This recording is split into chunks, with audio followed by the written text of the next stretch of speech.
120 words. So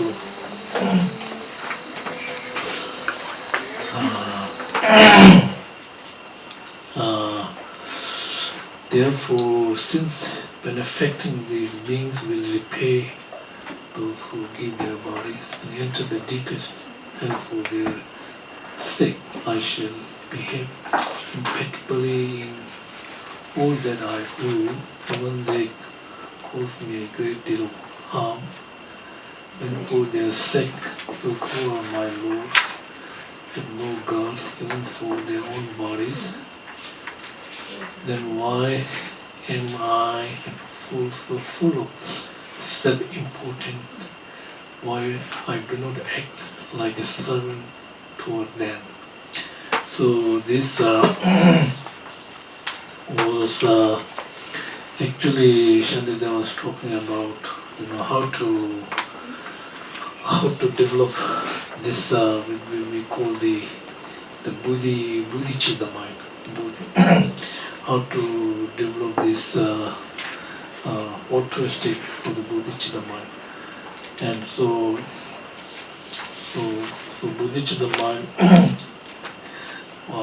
developed because on the basis of compassion, right? Compassion. And here we have 3 different categories of compassion. Number 1 is the compassion which focusing on every sentient being. When you see pain, suffering, and you feel compassion.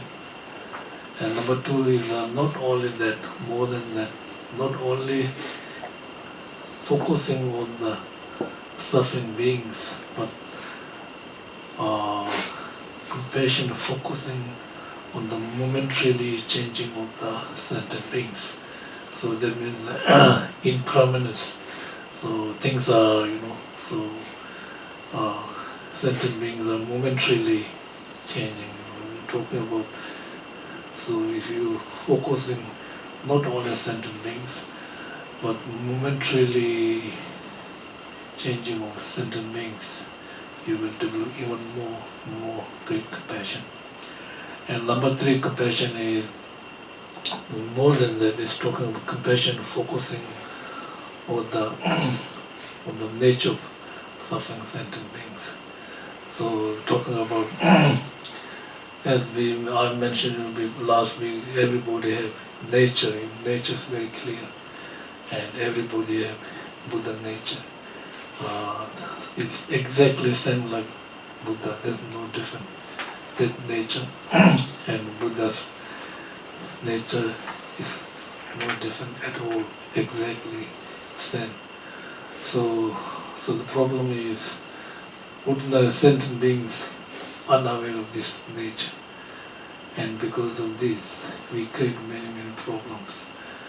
And Buddha and the holy beings, they are aware of this mind. Mind is exactly the same, but not different. So when Buddha looked toward the sentient being, he felt very sad and very compassionate, and he started giving teaching on the teaching, which is Buddha's teaching about Bodhicitta, or the teaching that what is the most important you can practice in your daily life, So Buddha, so that means we are talking about here to develop this altruistic mind, Bodhicitta mind. So this Bodhicitta mind is so what we have to do is we have ordinary mind, so we have to transform that ordinary mind into something positive. Transform that negative attitude to the positive, and you will keep going, training, and eventually you will see the quality of this mind. So you just like, if I practice this mind, then so I can see the benefit for myself and benefit for others. If I'm do not practice this, this mind, then my mind will be controlled by this very chronic self-judging, self-centered attitude mind. So this chronic self-judging, will bring us many pain, suffering, and disadvantages. So if I switch off slowly, day by day, week by week, because I'm practicing, this incredible text composed by Shantideva, So from beginning Shantideva, like us, he realized that advantage of this mind, and then he dispelled the self-judging mind, and he recognized this self-judging mind is something what we call, he said, demon.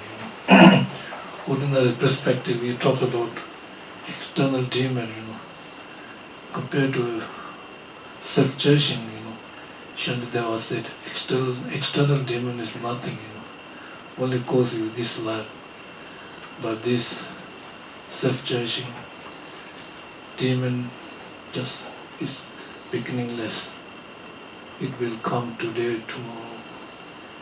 If you give opportunity, self-judging mind will always come and defeat you, Shantideva said. So therefore, if we utilize this incredible, altruistic Bodhisattva mind, we will defeat this self-judging mind. He said this self-judging mind is, we ordinary people believe this is something very good. Ordinary people think, oh, self-judging mind is good, and people think, oh, will bring you more happiness, more something, but if you look deeply, it will bring more pain and suffering. So what we have to do is, today we have very good opportunity. We have all these great teachings, this authentic teaching from this masters, and I'm giving you these instructions. And if you follow the teaching, you will change this self-centered attitude, which is Shantideva says. He give you, like, if you have chronic disease, right? So problem one after one never end. If somebody has very chronic disease, it will take long time to take medication. You have to take medication long time, And so the self-judging mind is like chronic disease. So it will bring many pain. So we have to think about this. Shantideva was saying that if we practice this compassion, 3 different levels of compassion, on the basis of this compassion, we will recognize this mind is something very important in your daily life. If you do not practice, I will do this, I will do that, I can do this, not giving up, If I'm deeply involved with this mind, I can change the mind, I can do this, not giving up, I can do the day, week, month, year, definitely I can do this. Just like, I will give you one example, like television showing many commercials, like, and children watching, and beautiful object coming, Mom, I want to buy this, I will. Right now I can't buy, but I will, It's just like a prayer, wishes. So it is something like that. So I can this chronic mind by practicing this compassionate altruistic mind. So this is what Shandita was saying, that we have to first recognize this mind. We all have nature, clear mind, altruistic mind. We all have seed of compassion, and this seed, we have to fertilize the seed, and seed will ripen. In ordinary perspective, you need first seed, and then you fertilize in the soils, watering. Eventually, you will get the fruit. So if you plant the sweet seed, you will get sweet fruit. If you plant the, sour seed, you will get the sour seed. So similarly, if you plant the positive, you will bring positive result. If you plant the negative, it will bring you negative result. So it is the nature, So therefore, so this is. Shandita was saying, we have to utilize this mind and deeply studying, thinking, and deeply involve this mind day by day, week by week. Then you will see the quality of the mind. You really want to do this practice in your daily life. Now, when this mind, when we talk of bodhicitta, the mind it is mind. It is not discriminating, right? Mind. No. It is natural seeing, doesn't matter whether this person is your friend, enemy, stranger, you develop natural compassion toward any sentient beings. If this comes natural, then your mind is developing and increasing this mind, and then you should maintain this mind. Try to not lose, You can maintain bodhicitta mind in this life, maintain bodhicitta mind in the future life, right? So so maintaining bodhicitta mind, this life, then thinking advantage of this mind again and again. And number two, rededicating 3 times morning, you saying Sangechoga, I take refuge, Buddha, Dharma, Sangha, 3 times morning, 3 times evening. So you are rededicating, reminding, I'm reciting this prayer, but I can concentrate and I can feel the practice. Rededicating 3 times morning, 3 times evening. And then number 3, then you are not abandoning sentient beings who are related to you. And number 4 is accumulating merit. And then if you practice these 4, you will maintain bodhicitta mind in this lifetime. Now the maintaining, of course we have to maintain bodhicitta in the future too, So future, maybe our black action will destroy the future bodhicitta mind. So we need maintaining bodhicitta mind in the future. So maintaining bodhicitta mind in the future, first we have to recognize 4 black actions and then practice 4 white actions. So black actions are it is disrespect or lying towards the holy beings or the gurus or the teacher, mentor, and then 1 black action. Number 2 black action is not honest and deceiving other sentient beings. Number 3 is out of hatred, you criticizing Buddha, Bodhisattvas and holy beings. And number 4 is misleading others. So this 4 black action, and then you have to practice 4 white action.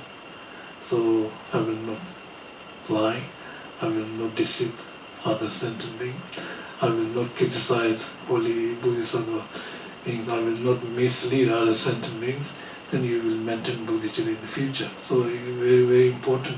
So you have to maintain bodhicitta this life as well as maintaining bodhicitta in the future life. So you have to know whether your bodhicitta is decreasing or increasing. It's very important. If somebody take the Buddhist vow, right? So you have commitment. So you make pledges. You making commitment. Oh, I can. It's commitment. So if you break the commitment, then the holy beings are not pleased, because when we are taking this vow, they are our witness. So we promise out in front of these many holy beings, and then if you are breaking, then they are displeased, and so it's meant.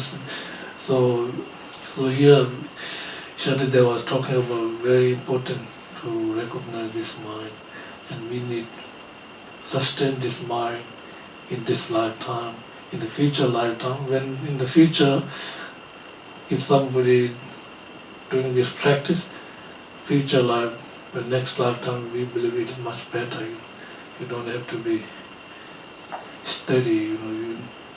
You already practice in your past life. So next life, even better. So keep going like this. This is our Buddhist perspective.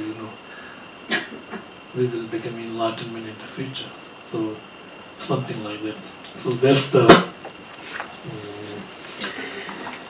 And next is that because of their happiness, concours are delighted. However, if they are harmed, the concours are displeased.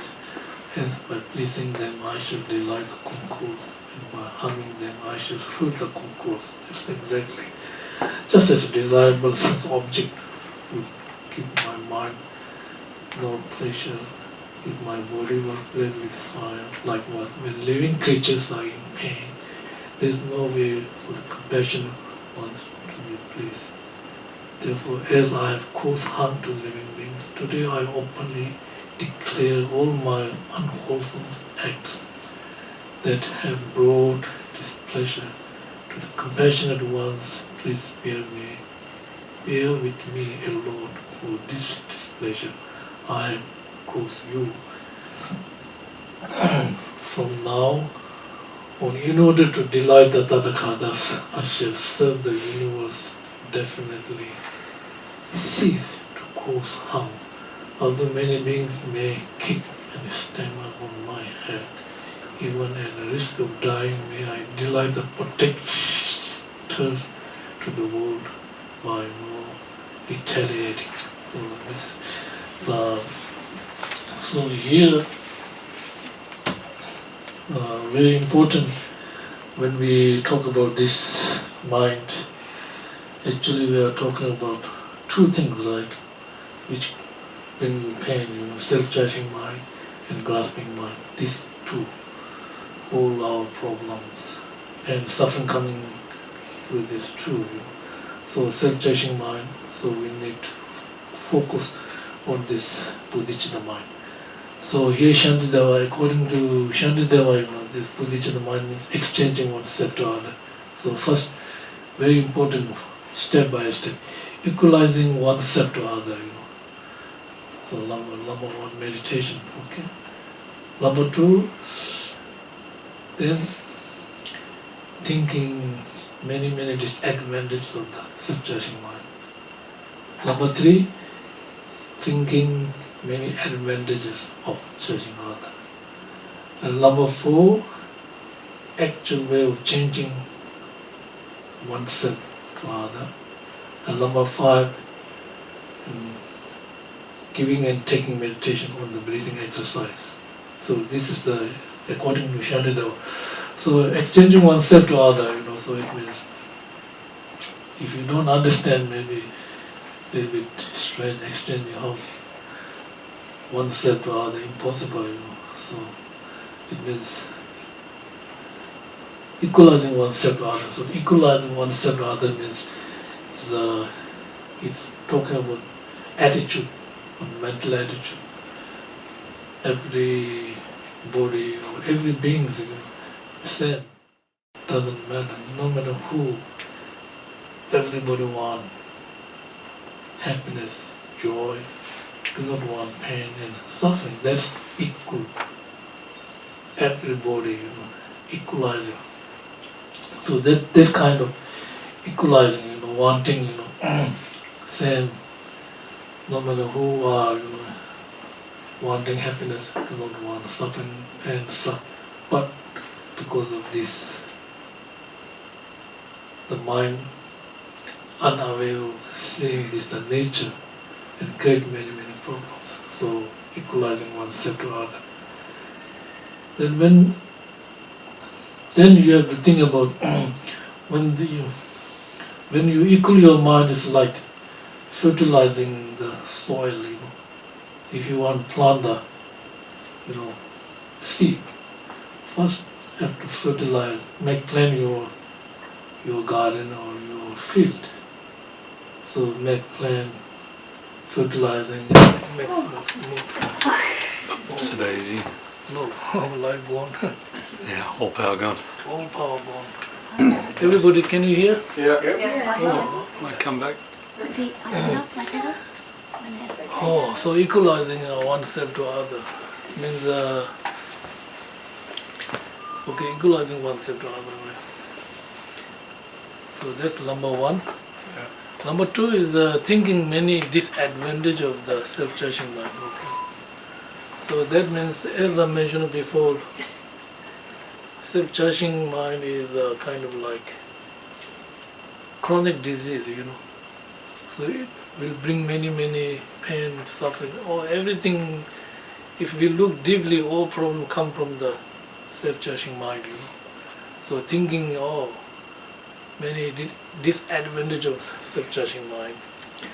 And then thinking advantage of judging other is the best way of judging yourself, So thinking many advantage of the judging others.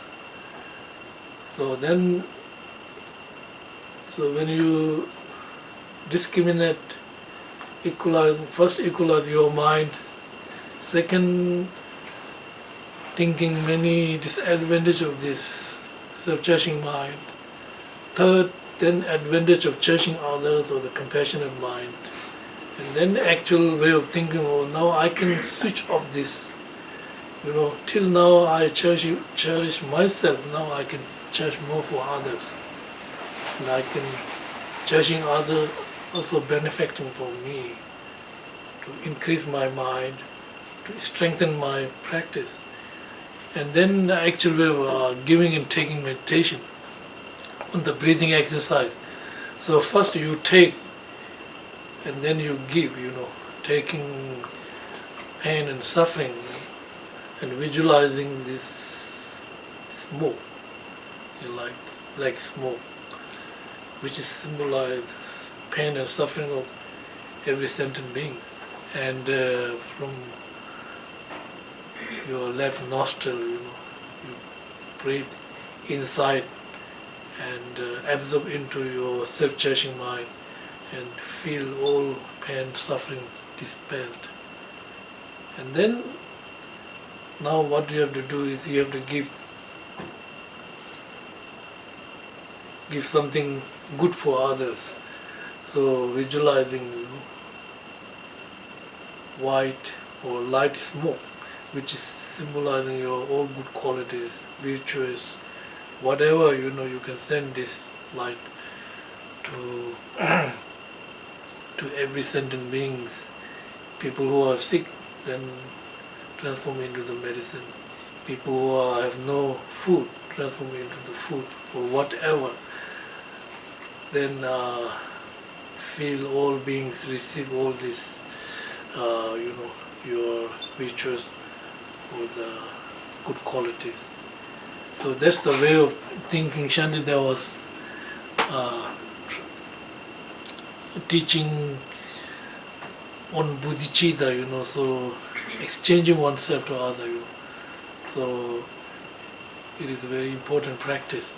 Shantideva himself practiced like this, and he himself became Bodhisattvas and became enlightened beings because he practiced. And if we follow, we will be like Shantideva in the future. So that's his advice about advice about important to increase this mind. Now here that as I mentioned before, Buddha very upset. Buddha feel very sad when he see beings are suffering, but they have all Buddha nature, but beings are unaware of recognizing their Buddha nature. So that's why Buddha start giving teaching, all the different kinds of teaching depends on the people's mental attitude. So he start giving, his Buddha's teaching is a very authentic teaching, because authentic teaching, Buddha himself said, analyze my teaching, do not respect because of Buddha saying you should analyze my teaching, just like goldsmith, first heat the gold, second cut the gold, and third wrapping the gold. It's similar.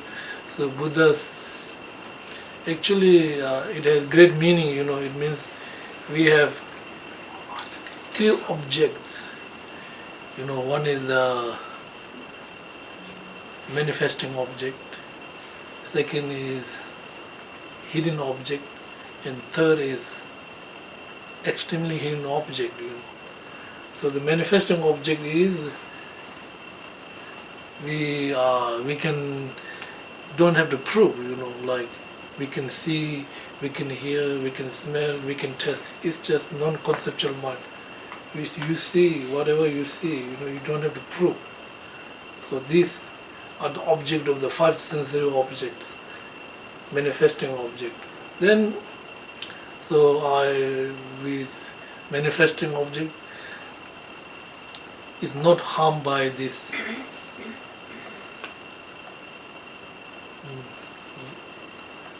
non-conceptual mind, not harmed by the valid cognition mind. So whatever you see, form, smell, taste, is true, it's not illusion. Hidden phenomena is then hidden phenomena, example like impermanence, Four Noble Truths, emptiness, these are hidden phenomena. We can't see. But all these depends on valid cognition of the proof, right? Power of the fact. So we have to, these are hidden, impermanence is hidden, Four Noble Truths, emptiness, all are hidden. We have to use valid cognition of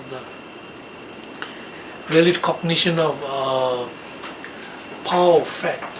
So we have to use reason, we have to use logic, then you will prove, oh, this is impermanence, Four Noble Truths. So the hidden phenomena is not harmed by this new valid cognition of the power of the fact. Then extremely hidden phenomena, then we have to rely on the authentic, valid person, So extremely hidden phenomena. So this is why we said Buddha's teaching are authentic, because just like first heating the gold is just like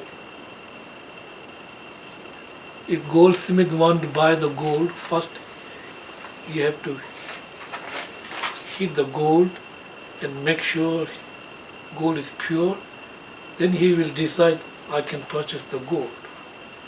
So this is similar to the, like manifesting phenomena we see. The second is, then he's cutting the gold. It's just like analyzing further more, cut. It's just like thinking about impermanence, Four Noble Truths, this course of suffering, what is the result of suffering, what is the seed of suffering. So we use reason, and then we will recognize these are Four Noble Truths. So this is just like cutting the gold. Then rubbing the gold, rubbing the gold is similar to extremely hidden phenomena. Then we have to rely on the authentic, valid cognition of we call the valid cognition of the truth. So we have to be trust to be authentic, valid person who fully realize. We are relying on the scientists, certain things, because they are authentic about research. And there's something they said, we have to believe. You can't see, but we have to believe because they are the authentic person. So similarly, that's why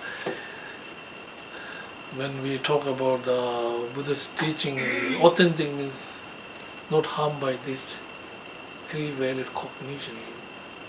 Manifesting phenomenon not harmed by the direct valid cognition. Hidden phenomenon not harmed by the inferential valid cognition of the power of the effect. Extremely hidden phenomena is not harmed by the valid cognition of the truth. So then anything we call authentic teaching, just like goldsmith, heating, cutting, and rubbing the gold. So then make pure, So then he can make ornaments, he can make many things, suitable to according to the earrings or whatever, ring, pure gold. So first have to check the quality of the gold. So similarly, that's the Shantideva way of teaching, So he's talking about how important we need to practice, this mind, Bodhisattva mind. So in order to develop Bodhisattva mind, we need to practice patience, patience. It is we're not talking about here. It's ordinary patience. We are talking about transcendental patience. Transcendental patience is the course to achieve. It's the best purification. It is course to achieve your realization in the future. That's transcendental patience. So the topic is about transcendental patience means